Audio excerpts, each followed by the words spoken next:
Hashem's Vasai Tiftach Ufyagi Tilasacha. We're now in the 15th Perek of Yehoshua, and here we're going to start with the division of the land. And so the first Shevet that is going to get their portion divided out is going to be the Bnei Yehuda. Why is that? Well, the Bnei Yehuda come from Yehuda.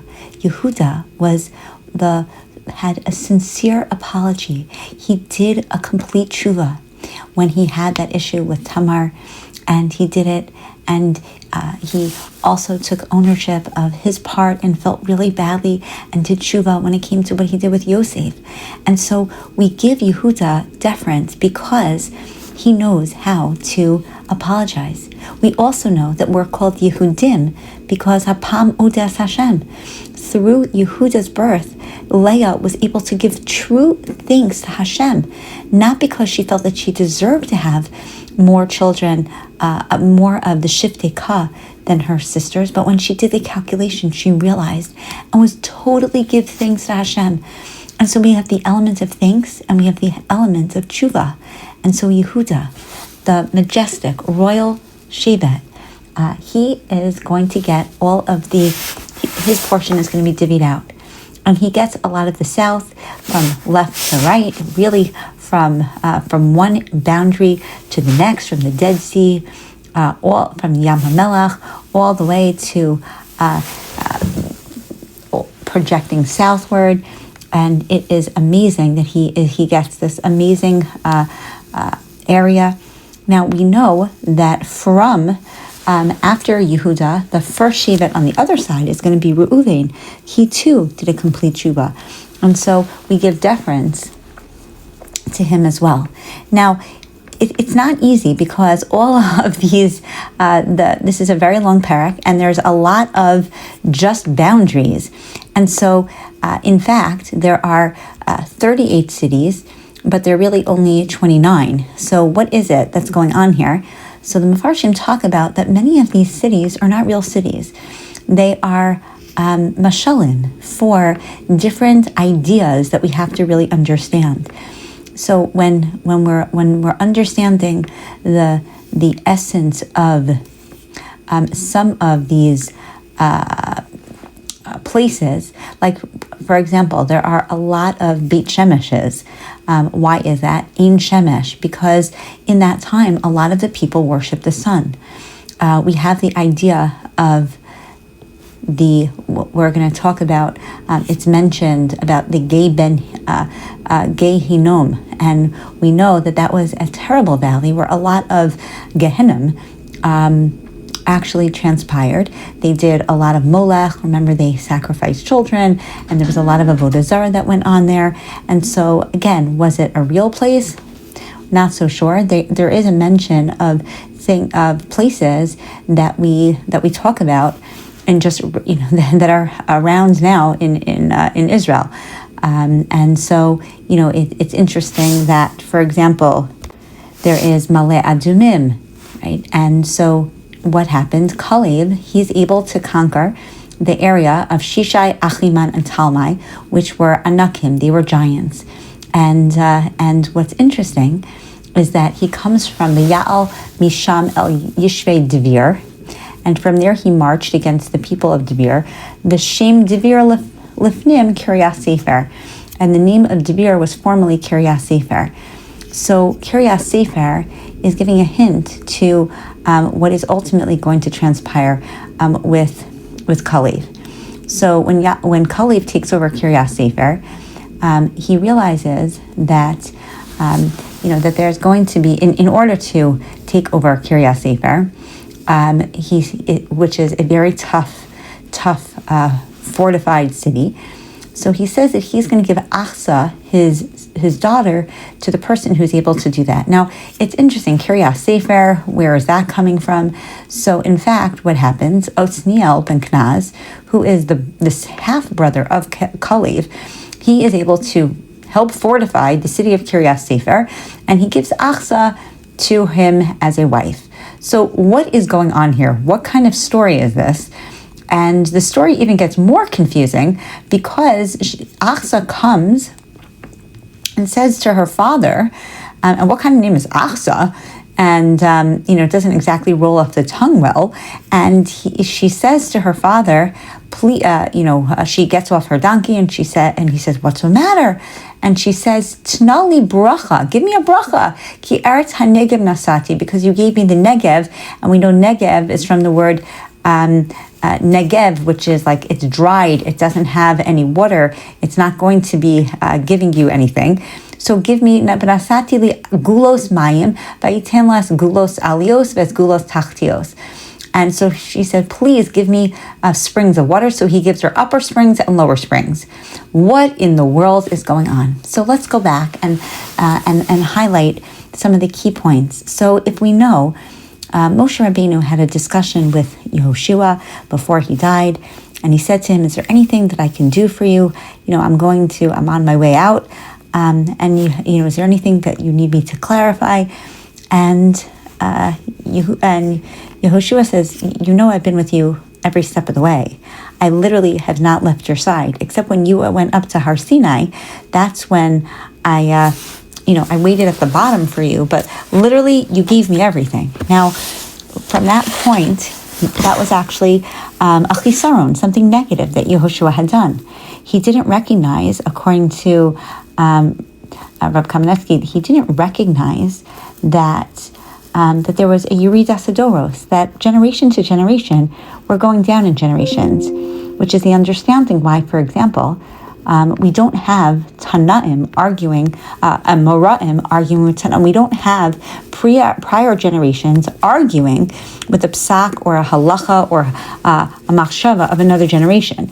They might, have a different type of commentary, but you can't do that, because every generation, as we go down in the Masorah, we're going down in Kedusha. And so Yehoshua wasn't identifying that. Good news, Yehoshua, you're in the Masorah, but you're one step lower than Moshe. Just take whatever you can get, but recognize you're never going to get everything. And, on the one hand. On the other hand, there was just a little bit, not gaiva, but there was a little bit not finding his place. And so as a result, he lost in his head 300 halachas of how to make a definitive decision about 300 ideas in halacha and 700 other ideas, concepts that he had forgotten. Now, he couldn't get it back because it was gone, and he couldn't remember it. And so really, until Kalev, who was in Kiryas Sefer, as in Sefer Torah, as the portions are being divided, right? So Kalev allows for there to be, and who was it that brought it back? It was Osniel ben Knaz. Osniel ben Knaz was able to bring the halacha back to Yehoshua. He was a big Talmid Chacham. From the word Osniel, Anna Kel, Hashem answered. Hashem finally, because Yehoshua needed to get all of his halachas back, and it was Osniel ben Knaz who answered that and who gave back the halacha. So he's a big Talmid Chacham. And so here, he's able to win over Kiryas Sefer. He's able to be helpful with the Sefer, because that's exactly what was needed to be able to get back halacha. But in addition to which, so now he is a huge Talmid Chacham and a big Gadol Hador, Osniel ben Knaz. He happens to be, the stepbrother of Kalev, who pretty much, handpicked him for this. And then ultimately Achsa, who her name Achsa is because everyone, when they were married, the men would go, "Ugh, my wife," compared to Achsa. She was so beautiful and she was so amazing and she was a big tzaddikus. And so what she was really asking is, she's like, we're going into the Negev. We're going into an area that there is no water, meaning that there's no Torah, meaning there could always be more Torah, both in this world, right, where we're going to have to struggle. And we might have to actually put in more effort than it will take. We have to reap what we sow. That's the land that we're living in. And it's a harder one, in fact, because it's so dry.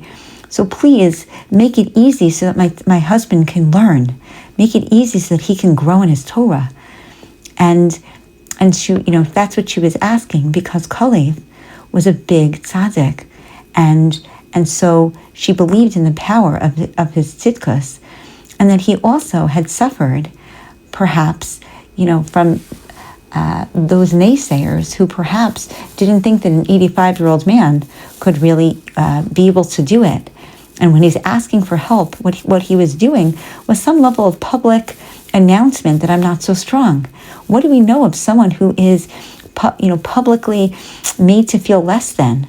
They are capable of what? They're capable of bracha.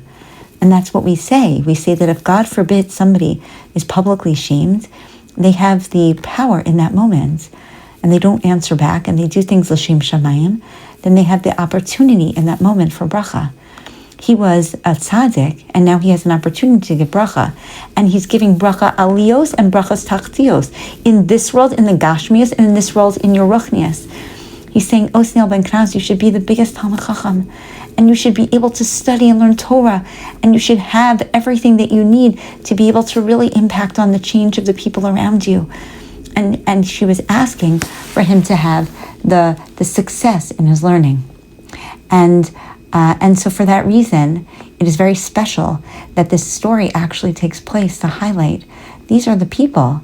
Now, we're gonna know of Otzniel ben Knaz later, but again, these are the people. These are lessons. This is why we do we highlight for us all that the Gvul, because there is so much underneath the surface of just why would Hashem in any way, shape, or form tell us the story of how the people received their portion of the land? Who cares?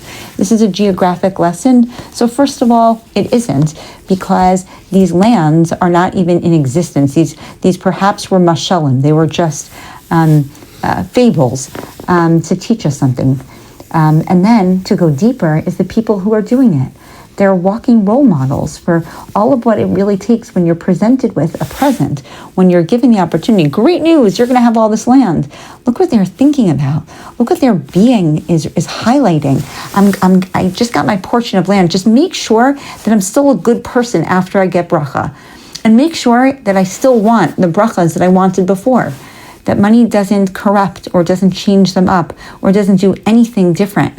They're still headstrong for wanting to be, wanting to conquer their Yetzer Hara and being the best people that they could be.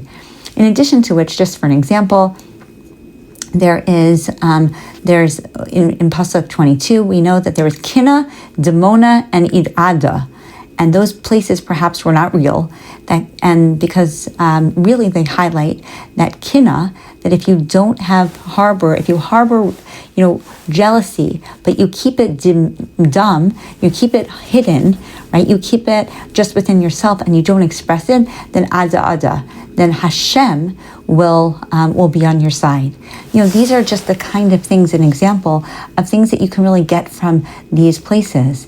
And so for that reason, we highlight them, we mention them, we understand the process of what it means to be able to take over Eretz Yisrael. The other elements, as we had mentioned, and that's something for us to really consider, is that we're giving thanks to Hashem. We're saying we recognize how, wow, you divvied it up, you had a system. We're highlighting the beautifulness of the system. And then we're highlighting in the last pasuk 63 of this Perek. It says the Yevusi, they were Yoshev Yerushalayim. So remember, in the Nachla of Yehuda was Yerushalayim. Now Yerushalayim is going to be the place of the Beis HaMikdash. Yerushalayim, and what was very interesting, Rabbi Rosner mentions this, and this is just something, food for thought. So Yerushalayim is higher, right? It's one of the highest places in beauty and in geography as well. It's a higher, it's filled with mountains, and Hashem, HaKadosh Baruch Hu, found the Har HaMoriah to be one of the higher elements of Yerushalayim. It's not the highest. We know that David HaMelech, when he was looking for the right place for Yerushalayim, he understood it's Bein Shachain Shachav, that it's going to be between shoulders. So he knew that it was going to be kind of like a little bit lower down. It's not the highest peak of Yerushalayim, but it's certainly a higher one. But what's interesting is that when we decided on the Torah, where he chose Har Sinai, which was low, very, very low, Perhaps the Torah doesn't need anything, no fanfare. But Yerushalayim,